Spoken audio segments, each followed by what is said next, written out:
around the mainly Muslim town of Travnik. Now they say they've lost the support of their mother country Croatia and have been forced to surrender territory in the face of a fierce Muslim attack. Overnight, hundreds more Croat families became refugees, driven from their homes as the threatened Muslim push along the Lashvatska Valley began. They were the ones who managed to escape, leaving many husbands, fathers and sons behind to carry on the fight. According to the Bosnian Croat leader Mate Boban, at least 350 others who were trapped in Travnik are being tortured and executed by Muslim firing squads. These people hope to shelter in Vitez close to the British Army base, but they've been warned that the Muslims also surround that town and want to make it theirs. These are the scenes of chaos. Refugees and soldiers alike, forced from their homes by Muslims, are now uncertain where they go next. Scores more Croat families headed for the mountains towards Bosnian Serb-held country. They prefer to take their chances with their original enemies rather than be captured by Muslim forces.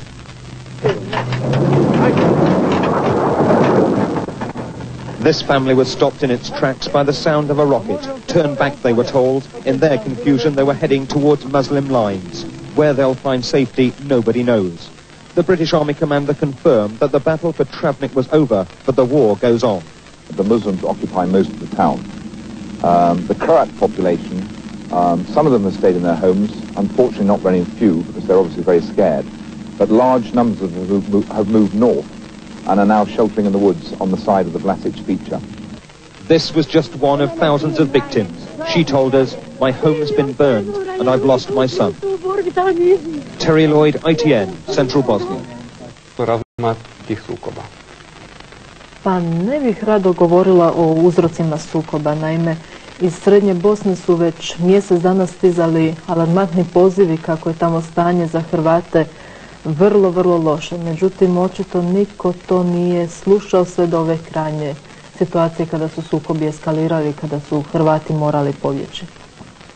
Kako objašnjavati godinu dana srpske agresije, godinu dana neučinkovitosti međunarodnih čimbenika? Kada razgovarate s muslimanima tamo, onda će svatko reći kako ne vjeruju nikakav Vesovenov planu, nikakve međunarodne faktore, kako vjeruje da će, a to su Srbi naravno nametnuli, granice biti tamo gdje su tenkovi. I sada je nastalo očito jedna grabež za teritorij, koliko uhvati, to će biti njegovo. Što se osnovno vidi u stranim izvještajima, pogledajmo sada izvještaj Rajuna. Ogni giorno a tragedia si aggiunge tragedia. Ora è la città di Travnika ad irrompere sulla scena della guerra con nuove immagini di distruzioni, feriti, profughi. Nell'antica città al centro della Bosnia, dove la popolazione è per metà musulmana e per metà croato-cattolica, l'esercito bosniaco musulmano è passato all'attacco. I morti, soprattutto nei villaggi circostanti, sarebbero già centinaia. I profughi sicuramente migliaia. Almeno 3.000 croati hanno abbandonato la città. Alcune centinaia di soldati croati hanno addirittura scelto di arrendersi alle milizie serbe, che non lontano assistono al regolamento di conti tra croati e musulmani. Questi ultimi probabilmente si stanno vendicando per quanto hanno subito nella città di Mostar, dove i croati più forti cercano di imporre. To je jako opasno. Tebi je također isto išlo dosta teško. Pa svakako je teško, prije svega Hrvatska televizija je tamo neprijateljska televizija. Opasno i za strane novinare koji doduše idu u blindiranim vozilima i oni u koloni koje prate Umproforovi transport. Naš su vozilo izrešetali. Dakle, uopće se ne preporučuje novinarima da kreću u taj dio strane. Hrvatskim ne, stranim ako imaju blindirana vozila.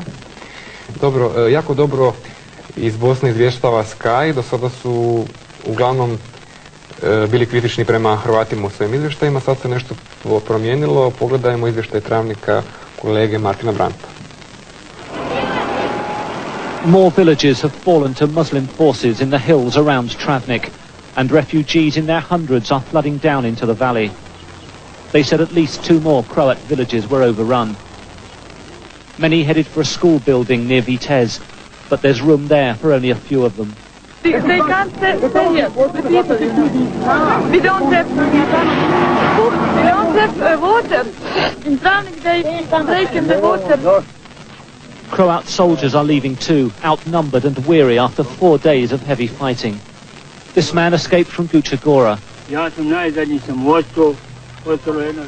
They killed my neighbour beside me in the trenches, he said. I grabbed my gun and ran. 2 Franciscan friars escaped from Ovčarevo, where until recently Muslims and Croats had been defending the village against Serbs. The Mujahideen attacked, he told us, and 6,000 Croats fled for safety to our church. They were so frightened they went across to the Serb lines. The friars are appealing to the UN troops to help them go back and rescue ancient parish records they had to leave behind. British troops tried to get into some villages to help aid agencies evacuate the wounded. One of their warriors was fired on, and it hit back with machine gun fire. If we are attacked by Serbs, Croats or Bosnians, we will fire back in self-defense under the rules of engagement. I'm not going to speculate as to what's going to happen in the future. Those rules of engagement are quite clear.